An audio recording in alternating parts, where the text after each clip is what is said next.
Strange how everything becomes still, fragile like the breath of a dying person. Strange how today we can hug one another, touch the trees and the magic they exude as their branches sway, walk the street without dreading the safety of the children, locking their arms as they play. And strange how tomorrow we wake up to the fear of touching the trees, lifting a chair in the desolate house, scrubbing the edges of a window, attending the theater, going to the malls. Because today the world is a flag lowered to honor the dead, the people running from being infected by the virus, the children holding in a small room, their stomachs riddled with hunger, their lives the thinness of hope, their eyes too bleak to see the uncertain future that unfolds before them. Strange how everything becomes a journal of dead names, an archive of haunting stories about people in hospital beds praying to be alive once again, to embrace their relatives, to touch the door that opens to a room full of laughter. Today, the world hasn't changed, its song of sorrow that deafens our ears. Each time we wake up to the emptiness of the world, where the birds are migrating from the fear of being haunted, where butterflies are scared to perch on thorny leaves, where people wave goodbye to their dead without touching their cold bodies, their closed eyes, their unspoken desires, all gone with the quietude of death, of a virus that creeps in slowly to ravage everything that matters to us. Today, the world becomes a thing written in panic, described as weary, gloomy, buried in the uncertainties of everything that breaks our courage as we sit in our rooms, our hearts united by the dread of losing our loved ones to death, to the ones wandering the deserted street in search of food, to the children of countries wrecked by hunger, to the children aching to return to the playground to count the stars. Today, the world becomes a shadow on the walls of empty houses, a dream departing to an unmarked grave. Today, there is no one to say the world is kind because there is hunger ravaging the land, caskets littering the street, the number of dead loved ones piling like ashes. Today, the world becomes what we pray to survive as we become drenched in prayers, in the hope that someday the world will be better again for us to live without the fear of this pandemic. Thank you.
افتاره ایلدین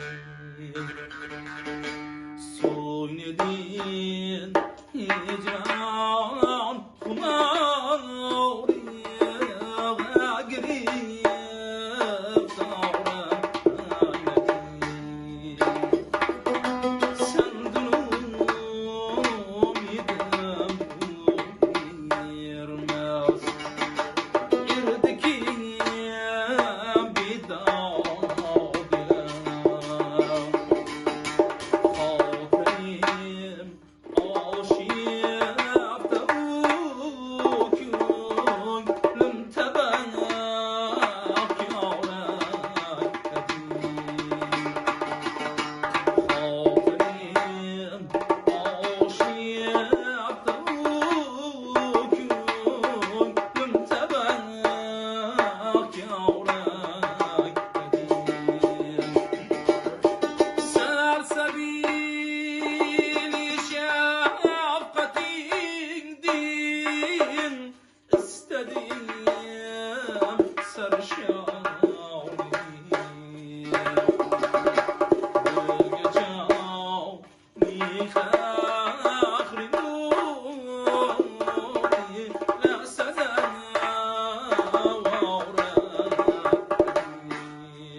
This is Dennis O'Hare reading Who Am I Without Exile by Mahmoud Darwish.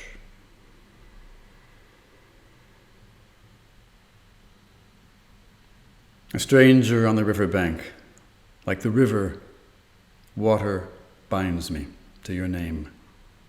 Nothing brings me back from my faraway to my palm tree, not peace and not war. Nothing makes me enter the Gospels, not a thing. Nothing sparkles from the shore of ebb and flow between the Euphrates and the Nile. Nothing makes me descend from the Pharaoh's boats. Nothing carries me or makes me carry an idea, not longing and not promise. What will I do? What will I do without exile and a long night that stares at the water? Water binds me to your name. Nothing takes me from the butterflies of my dreams to my reality, not dust and not fire. What will I do without roses from Samarkand? What will I do in a theater that burnishes the singers with its lunar stones? Our weight has become light, like our houses in the faraway winds. We have become two friends of the strange creatures in the clouds, and we are now loosened from the gravity of identity's land. What will we do? What will we do without exile and a long night that stares at the water?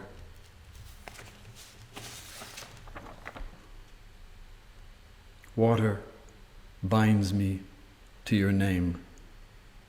There's nothing left of me but you, and nothing left of you but me. The stranger massaging his stranger's thigh. Oh, stranger, what will we do with what is left to us of calm and of a snooze between two myths? And nothing carries us, not the road and not the house. Was this road always like this from the start? Or did our dreams find a mare on the hill among the Mongol horses and exchange us for it? And what will we do? What will we do without exile?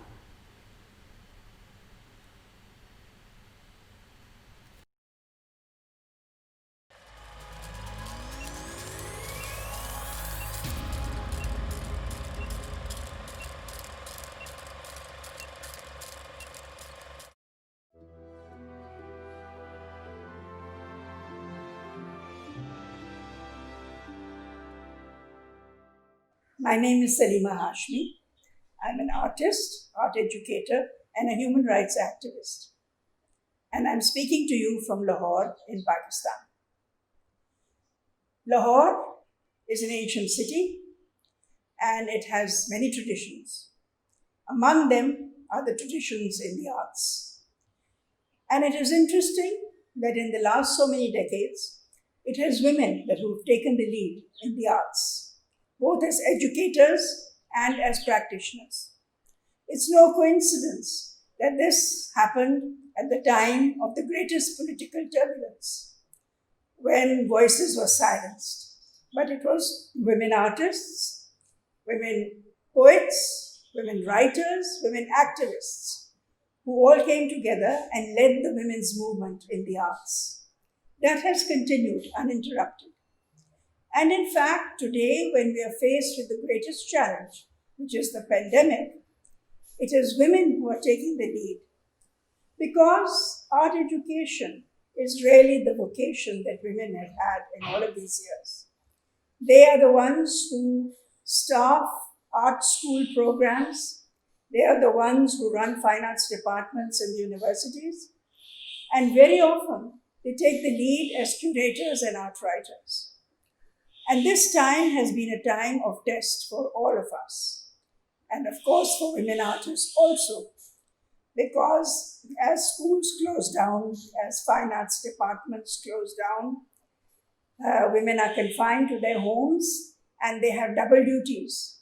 They have to look after the children and their education, and they also have to continue their work as artists and make sure that that font of creativity which is theirs doesn't run dry in these very, very difficult times.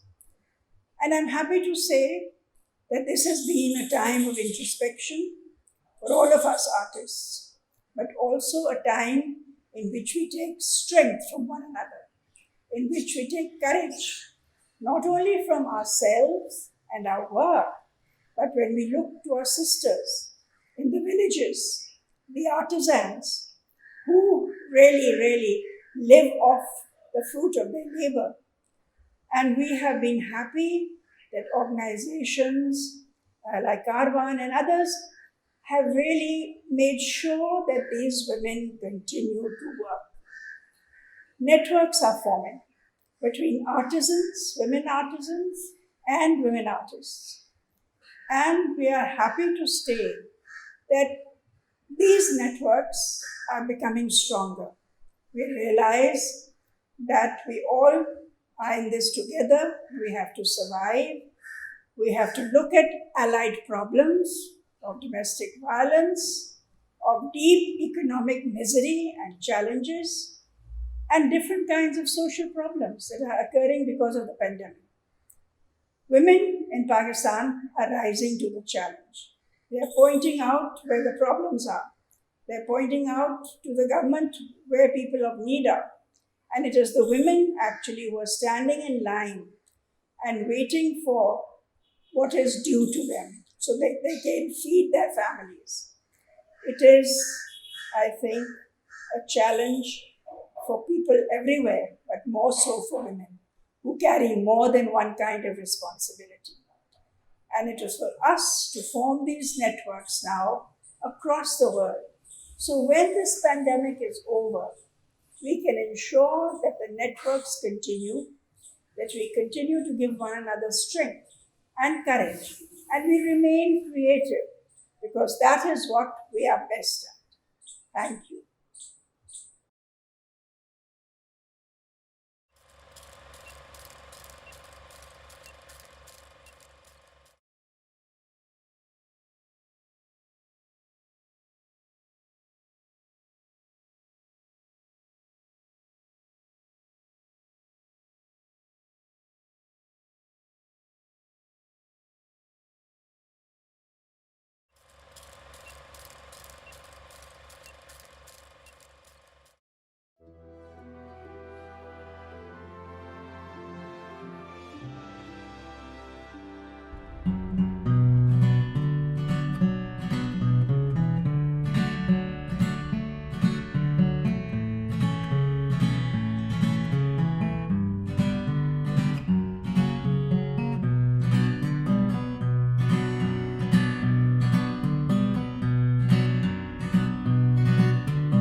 Tiembla el Estado, los cielos, las calles, que teman los jueces y los judiciales.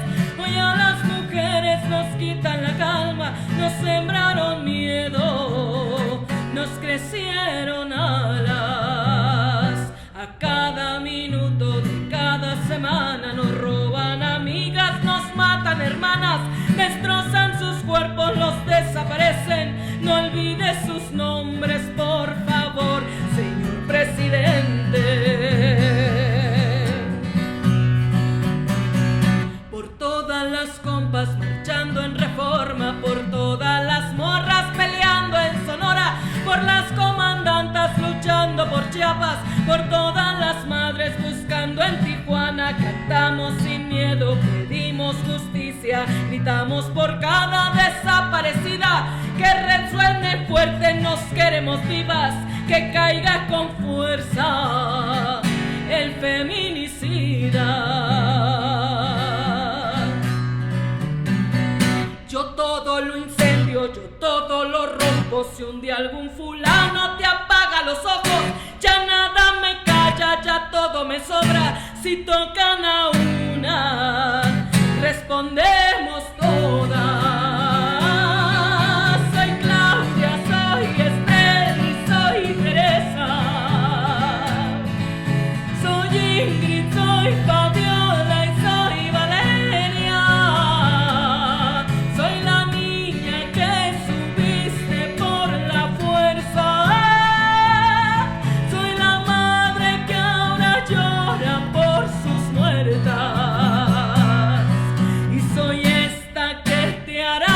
pagar las cuentas. Por todas las compas marchando en Reforma, por todas las morras peleando en Sonora, por las comandantas luchando por Chiapas, por todas las madres buscando en Tijuana. Cantamos sin miedo, pedimos justicia, gritamos por cada desaparecida, que retumbe fuerte, nos queremos vivas, que caiga con fuerza el feminicida, que caiga con fuerza el feminicida.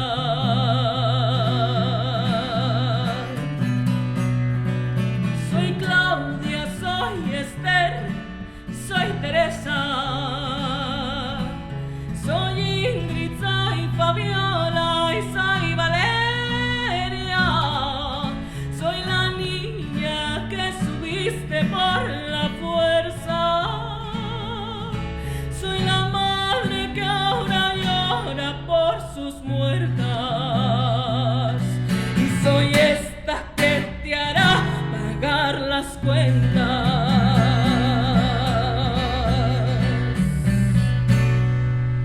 Y retiemble en sus centros la tierra al sororo rugir del amor. Y retiemble en sus centros la tierra al sororo rugir del amor.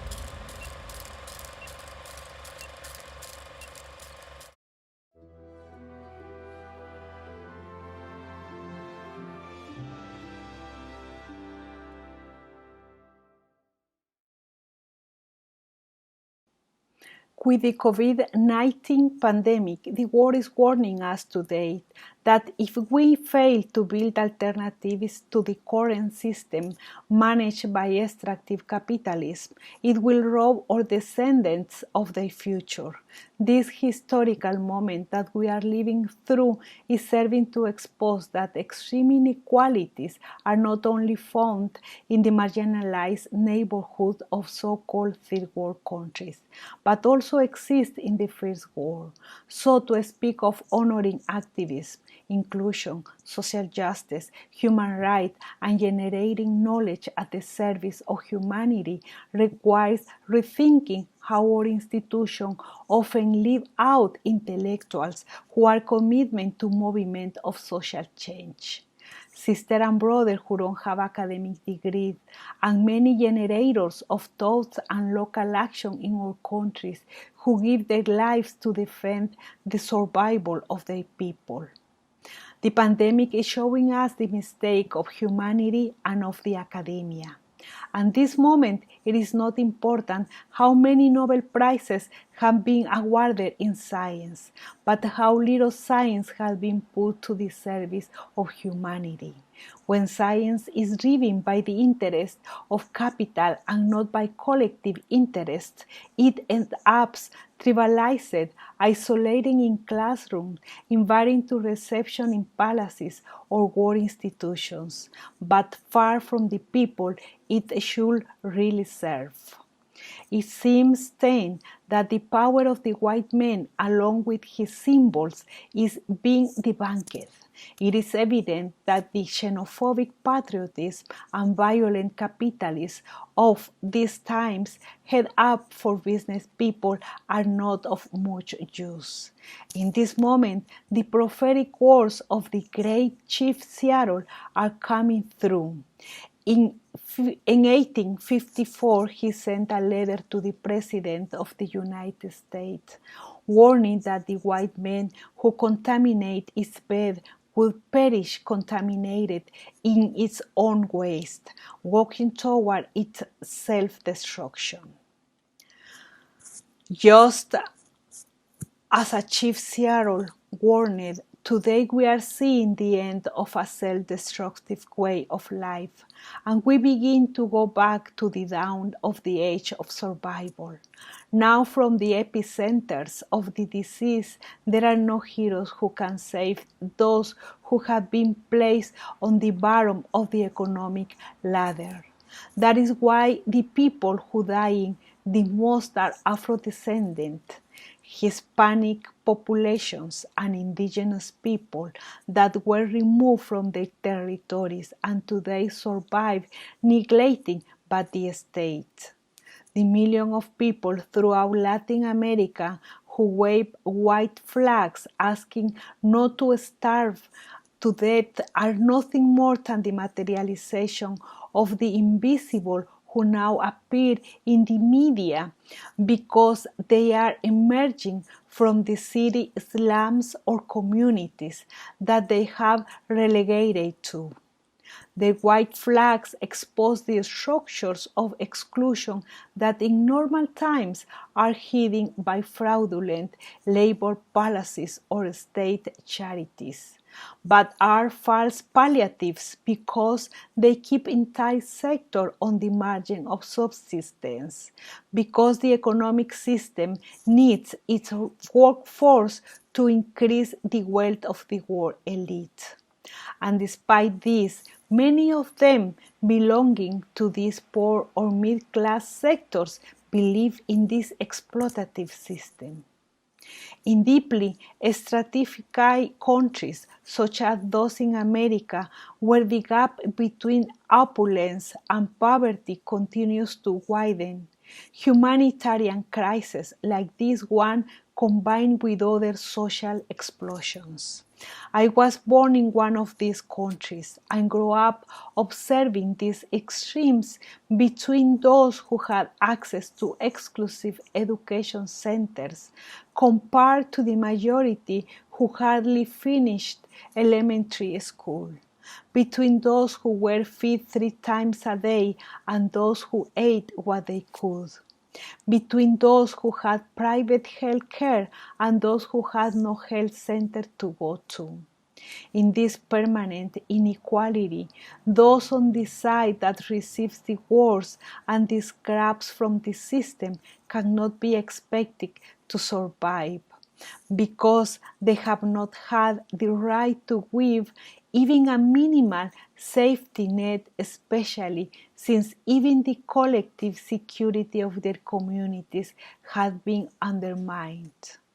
The states in Latin America are deeply elitist, racist, and patriarchal political systems, sold to us as a democratic, but the crisis of democracy never ends, because the democratic system was created to waste our lives and keep us alienated and as far as away as possible from resistance.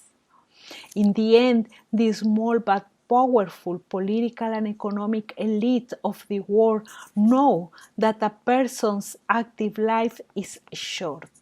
So the challenge is to stay distracted, controlled, or divided during those years, because disease, addiction, or hopelessness will take care of the rest. Thank you.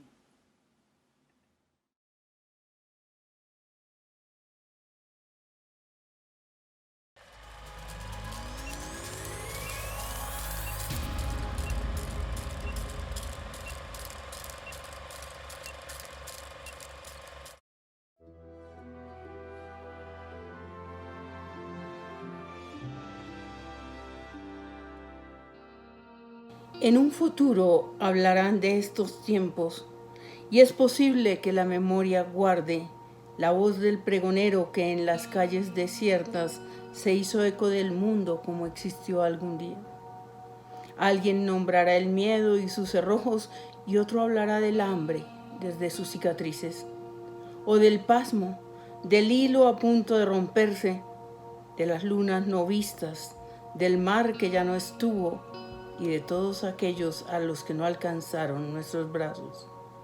Nadie, en cambio, podrá dar testimonio de cómo se llenaron de imágenes los sueños, ese otro rostro de la poesía, y de cómo los hombres, con las alas cortadas, inventaron caminos en sus noches y tocaron el mundo de nuevo con sus manos, sembrando árboles y tempestades en la pequeña nuez de su cerebro, que es donde finalmente nace el mundo y donde muere. Nadie hablará tampoco, eso es seguro, de la aridez de los amaneceres.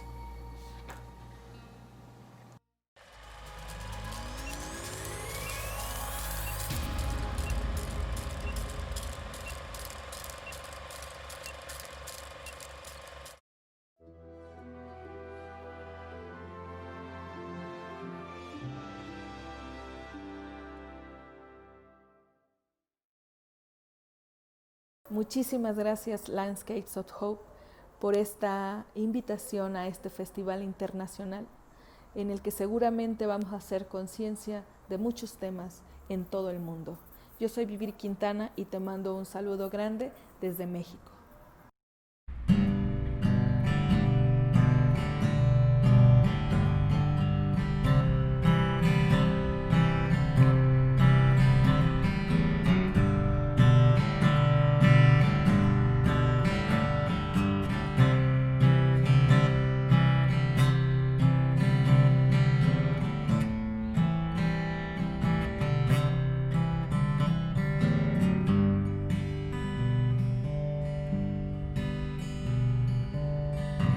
En el lado incorrecto de los sueños perdidos, en la orilla del cielo, donde cuelgo el olvido bajo el sol del infierno, cuando vivo de frío.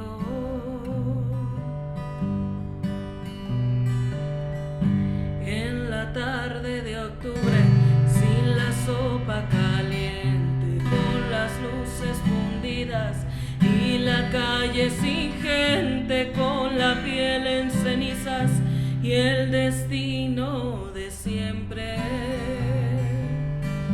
En la cama de lo insostenible y en la silla de lo irrepetible, caminando con los olvidados, despertando con los de este lado, donde nada termina, donde todo hace hueco, donde nada se pide,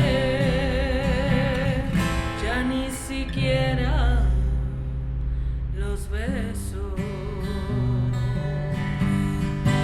Yo te espero como el verano a diciembre. Yo te espero con el pasado presente. Yo te espero en nuestra historia pendiente.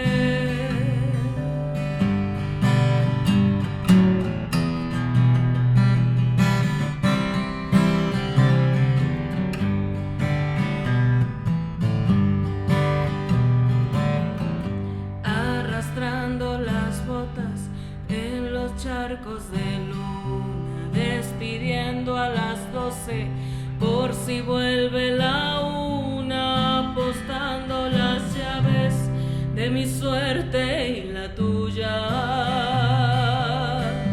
En la cama de lo insostenible y en la silla de lo irrepetible, caminando con los olvidados, despertando con los de este lado, donde nada termina, donde todo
In the midst of the COVID-19 pandemic, the health conditions of prisons all over the world have been a subject of deep concern.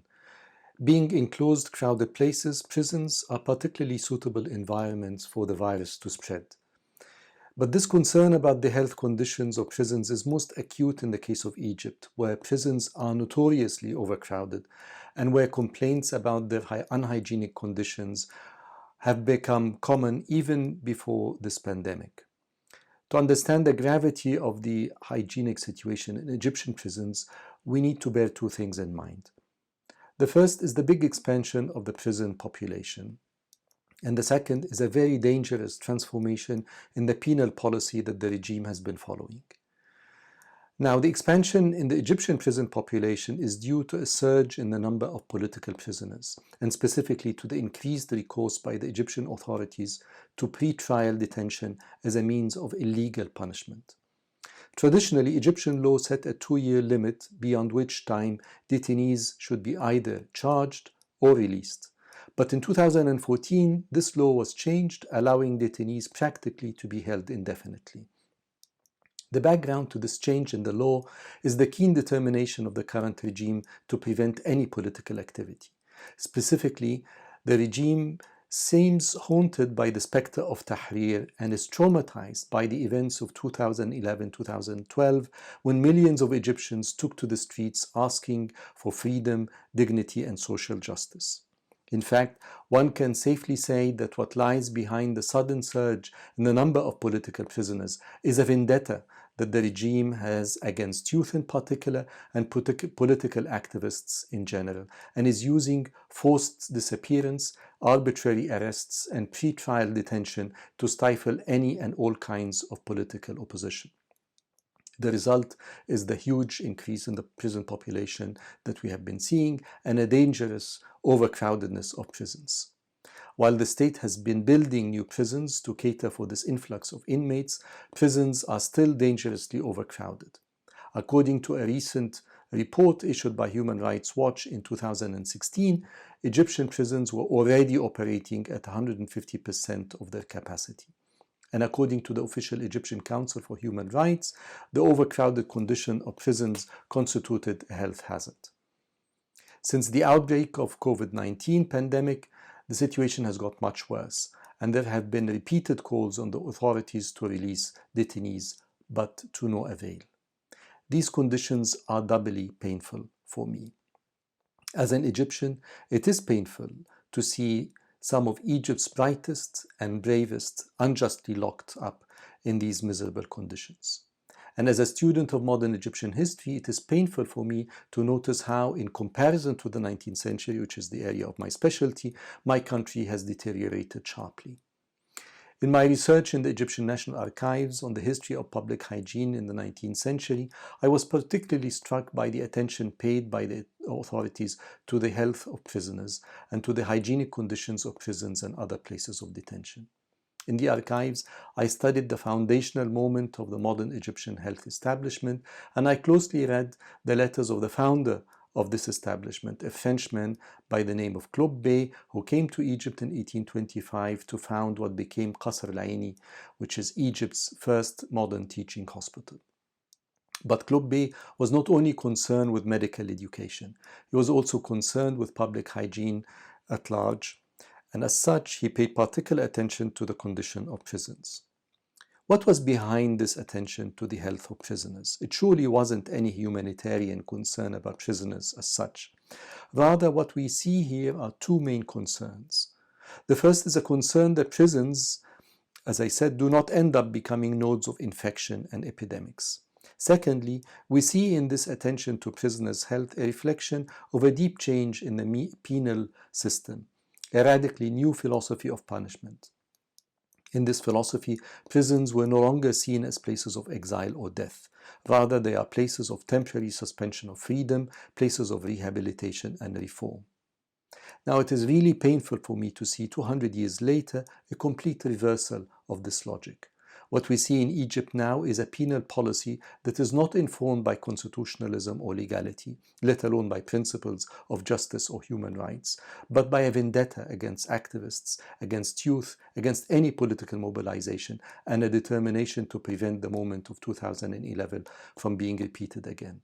And the tools that the government is using to achieve this end are illegal tools of forced disappearance, arbitrary arrests, and pre-trial detention, whereby people are held up in prison indefinitely with no end in sight. But there is also a return to an older conception of philosophy of punishment. Prisons are now seen as places of exile, of banishment, and of death. People are thrown into prisons without being sentenced. They are thrown into prison to be forgotten, to rot, and to die. Egyptian prisons have therefore once again become sites of imminent danger. It is true that the COVID-19 pandemic is a global pandemic, threatening the population of the entire planet. However, the vindictive, short-sighted policy of the Egyptian regime is making the pandemic much more dangerous and lethal.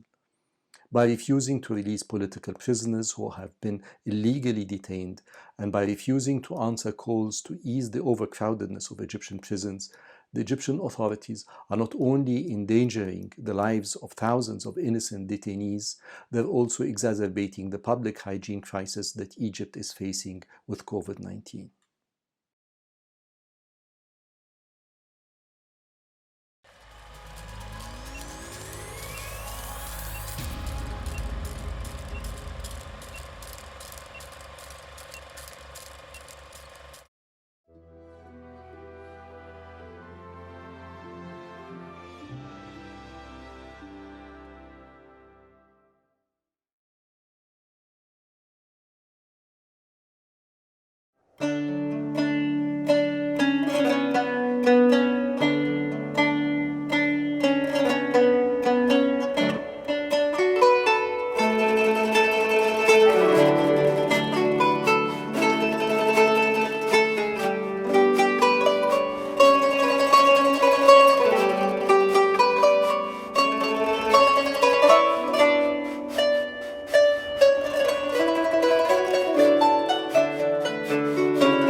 وضعوا على فمه السلاسل ربطوا يديه بصخرة الموتى وقالوا أنت قاتل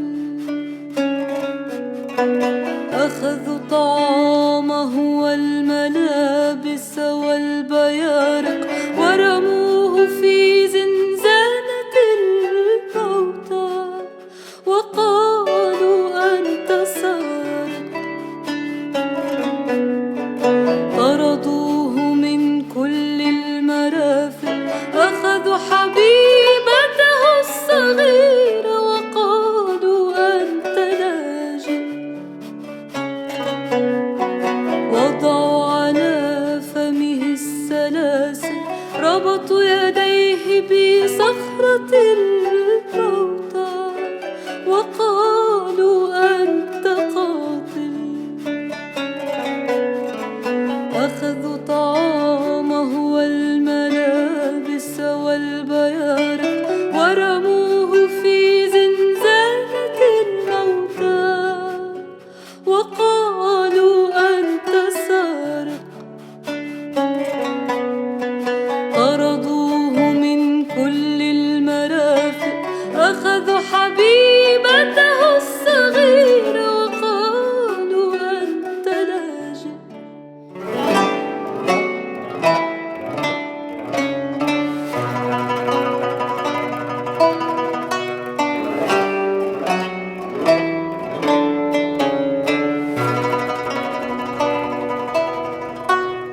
يا دامي العينين والكفين إن الليل زائل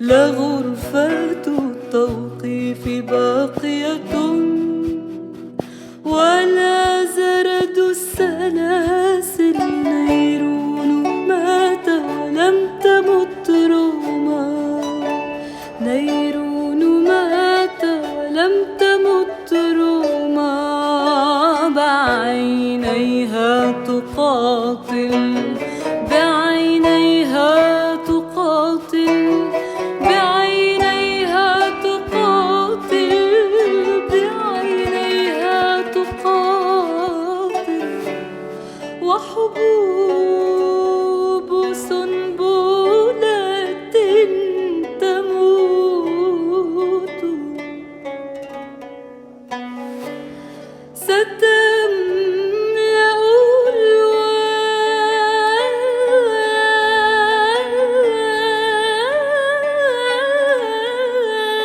الوادي ستملأ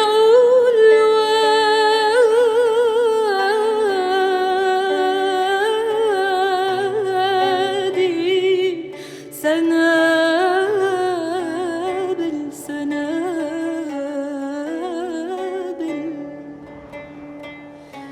ستملأ الوادي سنابل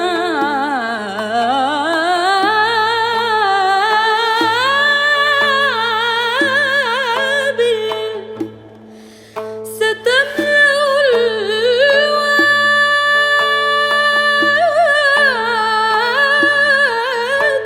الوادي سنابل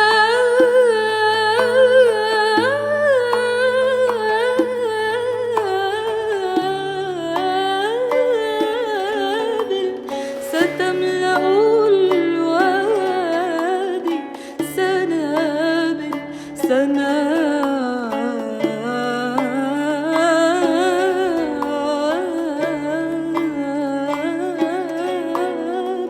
ستملأ الوادي سنابل.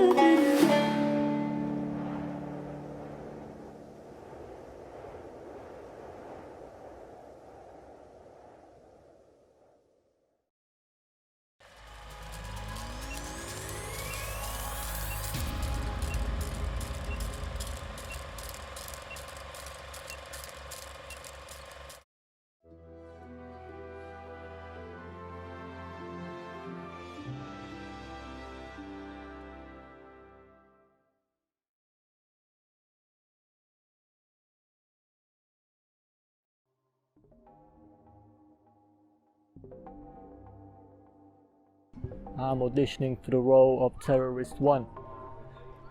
Yeah, I can do that in Arabic accent.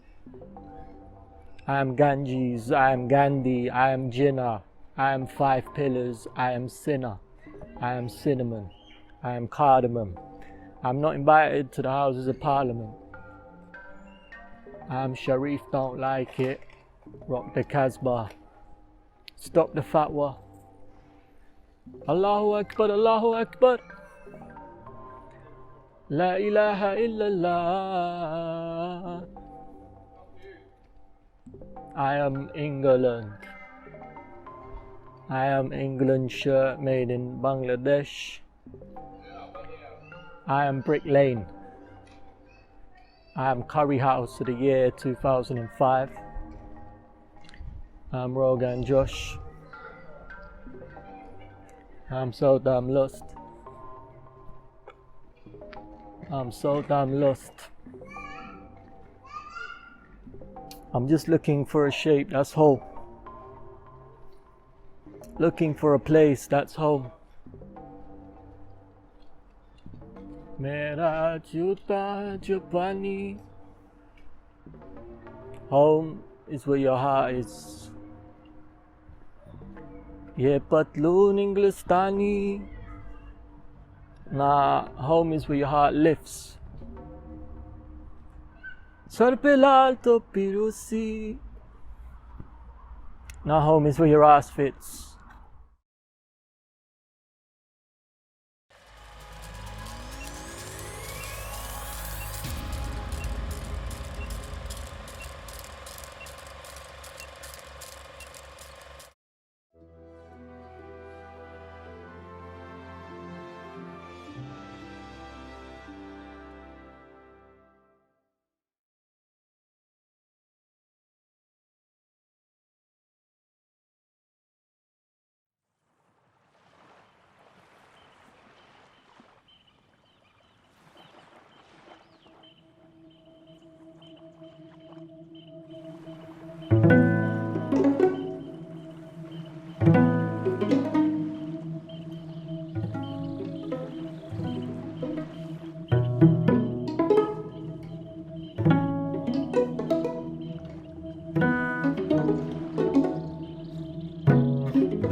In Jerusalem, and I mean within the ancient walls, I walk from one epoch to another without a memory to guide me. The prophets over there are sharing the history of the holy, ascending to heaven and returning less discouraged and melancholy, because love and peace are holy and are coming to town. I was walking down a slope and thinking to myself, how do the narrators disagree over what light said about a stone? Is it from a dimly lit stone that wars flare up? I walk in my sleep. I stare in my sleep. I see no one behind me. I see no one ahead of me. All this light is for me. I walk, I become lighter, I fly, then I become another, transfigured. Words sprout like grass from Isaiah's messenger mouth. If you don't believe, you won't be safe.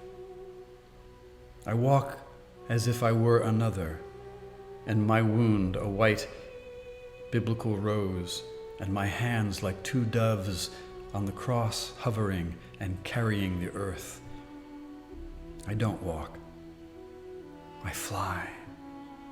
I become another, transfigured, no place and no time. So who am I? I am no I in ascension's presence, but I think to myself, alone. The Prophet Muhammad spoke classical Arabic, and then what? Then what? A woman soldier shouted, "Is that you again? Didn't I kill you?" I said, "You killed me, and I forgot, like you, to die."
To our land, and it is the one near the word of God, the ceiling of clouds.